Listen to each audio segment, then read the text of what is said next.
Toyota की electric SUV ई बेला नाम सुनते ही लगता है कुछ स्टाइलिश, कुछ हटकर, कुछ फ्यूचरिस्टिक।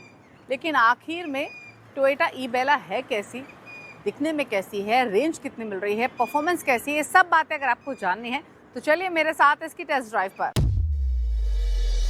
यूं तो टोयोटा का इलेक्ट्रिफिकेशन में पुराना ट्रैक रिकॉर्ड है, लगभग 30 सालों का। और हाइब्रिड्स की बात हो, इलेक्ट्रिफिकेशन की बात हो तो ग्लोबली एक जाना माना नाम है।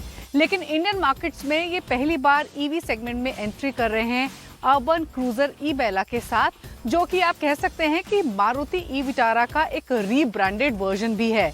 बुकिंग्स इसकी शुरू हो चुकी हैं और प्राइसेस कमिंग वीक्स में कंपनी अनाउंस करेगी। ई बेला आपको 3 वेरिएंट से मिल रही है, E1, E2 और E3। E1 में स्मॉलर बैटरी पैक मिलता है 49 किलोवाट का, इसमें पावर है 106 किलोवाट की, 193 Nm का टॉर्क है और रेंज मिलती है 440 किलोमीटर्स की। और जो E2 और E3 वेरिएंट हैं उन दोनों में फीचर्स का डिफरेंस है, अदरवाइज दोनों ही वेरिएंट्स में आपको सिमिलर स्पेसिफिकेशंस मिलती हैं, यानी बड़ा बैटरी पैक E2, E3 में 61 किलोवाट का, साथ ही आपको 193 Nm का टॉर्क इसमें भी मिलता है। इसमें जो रेंज आपको मिल रही है वो 543 किलोमीटर्स की मिल रही है। इंपॉर्टेंट ये है कि टोयोटा ई बेला के साथ बैटरी पर 8 साल की वारंटी ऑफर कर रही है और 60% एश्योर्ड बायबैक भी ऑफर कर रही है battery as a service program के थ्रू।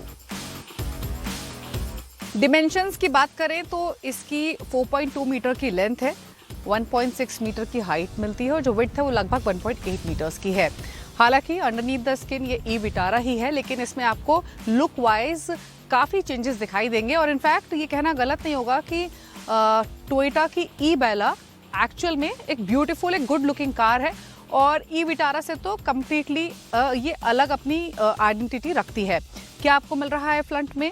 तो आपको ये ट्रायंगल शेप्ड हेडलैम्प्स मिलते हैं और हेडलैम्प्स के ऊपर ये आईब्रो शेप में आपको ये डिफरेंट सेगमेंट्स में DRLs मिल रहे हैं। ब्लैक ग्लॉस फिनिश का काफ़ी इस्तेमाल किया गया है फ्रंट पूरे ही फेस में, फिर चाहे वो यहाँ पर ये क्लोज ग्रिल हो या हेडलैम्प्स हो। इनफैक्ट नीचे लोअर बम्पर पे भी आपको जो ब्लैक ग्लॉस फिनिश है वो काफ़ी दिखाई देगा। फ्रंट में ये 4 सेंसर्स मिल रहे हैं, यहाँ कैमरा की प्लेसमेंट की गई है, आपको ये वर्टिकल एयर इंटेक्स मिलते हैं। साइड प्रोफाइल देखेंगे तो 18 इंच के ये आपको अलॉय व्हील्स मिल रहे हैं। हालांकि इनका डिज़ाइन ई विटारा से काफ़ी आइडेंटिकल है। आपको काफ़ी जेनरस ब्लैक कलर की क्लैडिंग गाड़ी के चारों तरफ दिखाई देगी। अगेन जो ब्लैक ग्लॉस फिनिश है वो रूफ पर, यहाँ साइड मिरर्स में क्लियरली देखने को मिलेगा। C pillar mounted door handles आपको मिलते हैं, स्लोपिंग रूफ लाइन है। तो इसकी जो ओवरऑल लुक, फील या प्रेजेंस है वो ई विटारा से काफ़ी डिफरेंट है। बात करते हैं रेयर प्रोफाइल की, तो रेयर में आपको सेगमेंटेड टेल लैंप्स मिलते हैं विद एन अनइल्यूमिनेटेड कनेक्टेड स्ट्रिप, साथ ही स्लिम रिफ्लेक्टर्स मिल रहे हैं जो कि लार्ज बम्पर में मौजूद हैं।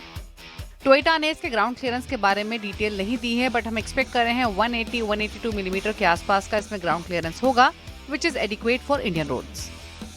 अर्बन क्रूजर ई बेला आपको 5 कलर ऑप्शन मिलती है, ब्लैक, व्हाइट, सिल्वर, ग्रे और रेड। आपको 4 डुअल टोन कलर ऑप्शंस मिलते हैं जिसमें ब्लैक रूफ मिलती है और यहाँ आपको ये वाइट, ग्रीन और रेड के साथ ही मिलेगा ये डुअल टोन कॉम्बिनेशन। इनफैक्ट अगर आप इसके ओवरऑल इंटीरियर्स देखेंगे तो डुअल टोन का इस्तेमाल किया गया है, यानी ब्लैक और बेज इंटीरियर्स आपको मिलते हैं। ना सिर्फ डैशबोर्ड पर ये फिनिशिंग है बल्कि डोर पैनल्स पर और साथ ही सीट फैब्रिक में भी सिमिलर कॉम्पोजिशन दिया गया है। हालांकि जो प्लास्टिक डैशबोर्ड पे है वो ई विटारा की ही तरह काफ़ी हार्ड प्लास्टिक है, बहुत प्रीमियम फील आपको नहीं मिलेगा। लेकिन सेंट्रल कंसोल में ये काफ़ी ग्लॉसी एलिमेंट दिया गया है। पूरे सेंट्रल कंसोल में ही ब्लैक ग्लॉस फिनिश यहाँ मौजूद है। यहाँ स्नो, ड्राइव मोड, ये रोटरी नॉब दिया गया है गियर लीवर्स के लिए, ये पार्किंग ऑटो होल्ड का बटन मौजूद है, वायरलेस चार्जिंग पैड है। यहाँ स्क्रीन के नीचे एक पैनल मौजूद है बटन्स का जो कि बेसिकली क्लाइमेट कंट्रोल के लिए ही है। स्टीयरिंग पर भी कंट्रोल माउंटेड है और इनफैक्ट जो इसका सेंट्रल कंसोल का डिज़ाइन है वो थोड़ा सा कॉकपिट स्टाइल का है, यानी वो ड्राइवर को डिफरेंशिएट करता है को ड्राइवर सीट से। सीट्स कंफर्टेबल हैं, बकेट स्टाइल की हैं, आपको फिक्स्ड ग्लास रूफ मिलती है।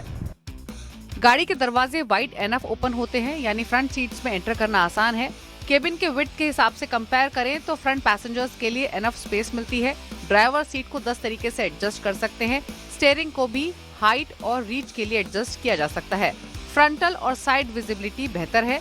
फ्रंट सीट्स में वेंटिलेशन फंक्शन भी मौजूद है, हालांकि इस फंक्शन को एक्टिवेट करने के लिए आपको टच स्क्रीन से ऑपरेट करना होगा। बात करें फीचर लिस्ट की तो ई बेला में आपको डिसेंट फीचर्स मिलते हैं। Auto headlamps with adaptive high beam है, auto wipers, electronic parking brake with auto hold, keyless entry and go मिलता है। साथ ही मिलती है sliding and reclining rear seats. All 4 windows with 1 touch up and down का फंक्शन मौजूद है। साथ ही 12 तरीके की कलर एम्बिएंट लाइटिंग भी इसमें दी गई है। इल्यूमिनेटेड ग्लव बॉक्स के साथ साथ 360 डिग्री कैमरा भी मौजूद है। हालांकि 360 डिग्री कैमरा की जो क्वालिटी है वो हाई रेजोल्यूशन की नहीं है। साथ ही मिलता है कनेक्टेड कार फीचर्स भी। इसमें आपको ड्राइव मोड्स मिलते हैं, स्नो मोड मिलता है और एडजस्टेबल रीजनरेशन मिलता है। काफी ऐसे फीचर्स भी हैं जो कि ई बेला में मिसिंग है, जैसे इसमें कोई फिजिकल बटन्स या पैडल्स नहीं है to adjust the regen level. साथ ही आपको उन्हें एडजस्ट करने के लिए गाड़ी रोकनी पड़ेगी और टच स्क्रीन के थ्रू रीजन लेवल्स को ऑपरेट करना होगा। प्रॉपर 1 पैडल ड्राइव फीचर भी इसमें नहीं है, जो कि आमतौर पे एक्सट्रीमली ट्रैफिक कंडीशंस में ड्राइविंग को आसान बनाता है। दूसरे मिसिंग फीचर्स के तौर पर आपको इसमें पेनोमिक सनरूफ नहीं मिलेगी, ना सीट मेमोरी है, फॉग लैम्प्स और व्हीकल टू लोड फीचर भी नहीं दिया गया है, जो कि दूसरी ईवीज में इस समय मौजूद है। ई बेला एक क्रॉसओवर है, ये कोई traditional body on frame SUV नहीं है, इसीलिए ये बहुत हाई ऑफ द ग्राउंड नहीं है। इसका जो रूफ है वो भी थोड़ा नीचे ही है। एज अ रिजल्ट गाड़ी के अंदर तो आप आसानी से एंटर करते हैं। रेयर पैसेंजर्स के लिए जो हेडरूम है वो उतना एडिक्वेट नहीं है, यानी 3 पैसेंजर्स भी आसानी से नहीं बैठ सकते हैं, 2 पैसेंजर्स ही आसानी से बैठ सकते हैं। और अगर ऑक्यूपेंट की हाइट 6 फीट से ज्यादा है तो उन्हें काफी डिफिकल्टी हो सकती है। बात करें बूट स्पेस की, तो ई बेला में आपको बूट स्पेस कितना मिल रहा है इन लीटर्स ये ब्रांड ने स्पेसिफाई नहीं किया है, लेकिन देखने से लगता है कि कॉम्पिटिटर्स के मुकाबले स्पेस कम ही है। साथ ही ई बेला में आपको कोई फ्रंट स्पेस भी नहीं मिलता है और टेल गेट भी पावर्ड नहीं है। बात करते हैं अब सेफ्टी की, तो इसमें आपको लेवल 2 एडास मिलता है, साथ ही एयरबैग्स मिल रहे हैं और ऑल व्हील डिस्क ब्रेक भी मौजूद है। ABS, EBD, hill start assist, parking sensors जैसे फीचर्स भी दिए गए हैं। साथ ही मौजूद है टायर प्रेशर मॉनिटरिंग सिस्टम और Isofix child seat anchors. Urban Cruiser Ebella का crash test by an independent body नहीं हुआ है, लेकिन ध्यान देने वाली बात यह है कि मारुति ई विटारा जिस पर ये गाड़ी बेस्ड है, उसके पास top 5 star Bharat NCAP safety rating है for both adult and child occupant protection. Similar rating आप इस गाड़ी के लिए भी एक्सपेक्ट कर सकते हैं। बात करें ड्राइवेबिलिटी की, तो जो गाड़ी हमने ड्राइव की ये 61 किलोवाट बैटरी पैक से लेस है। पहले बताते हैं इसके ड्राइव मोड्स के बारे में। इसमें नॉर्मल, स्पोर्ट और इको मोड आपको मिलता है। राइड क्वालिटी और फील एग्जैक्टली आपको जापानीज गाड़ी की याद दिलाएगी, यानी इसकी राइड क्वालिटी टोयोटा के इनहेरिटेंस वैल्यू को मेंटेन करती है। मोटर क्विकली रिस्पॉन्ड करता है। जब फॉरवर्ड एक्सीलरेशन की बात होती है, इमीडिएटली रिस्पॉन्स देने के साथ साथ कहीं भी आपको पावर लैग्स महसूस नहीं होते हैं। खास बात यह है कि इसमें जो साउंड इंसुलेशन है वो भी काफी बेहतर है, यानी केबिन के अंदर आपको वो सेंस ऑफ काम महसूस होगा। टोयोटा के मुताबिक इसमें 4 लेवल दिए गए हैं रीजनरेशन के लिए, बट अगर कंसोल पर बटन होता है इसको ऑन ऑफ करने के लिए तो ज्यादा आसान रहता। आपको इसे ऑपरेट करने के लिए स्क्रीन के थ्रू नेविगेट करना पड़ता है। लेवल 2 एडास भी बखूबी कामकाज करता है। इसमें आपको एडेप्टिव क्रूज कंट्रोल मिलता है with vehicle distance preset. Lane keep work भी काफी अच्छे से काम करता है। अलर्टनेस जो मिलती है सेंसर्स के थ्रू वो भी कमेंडेबल है। ब्लाइंड स्पॉट मॉनिटर भी यूनिक है और ओवरऑल जो इसकी राइड क्वालिटी है या फिर जो इसकी ड्राइवेबिलिटी है वो काफी कंफर्टेबल है। ब्रेकिंग भी इसमें आपको अच्छी मिलती है और आप हाईवेज हो या फिर नैरो रोड्स हो या खराब सड़कें ही क्यों ना हो, कॉन्फिडेंट फील करते हैं। तो अब इंतजार है तो सिर्फ कीमत का।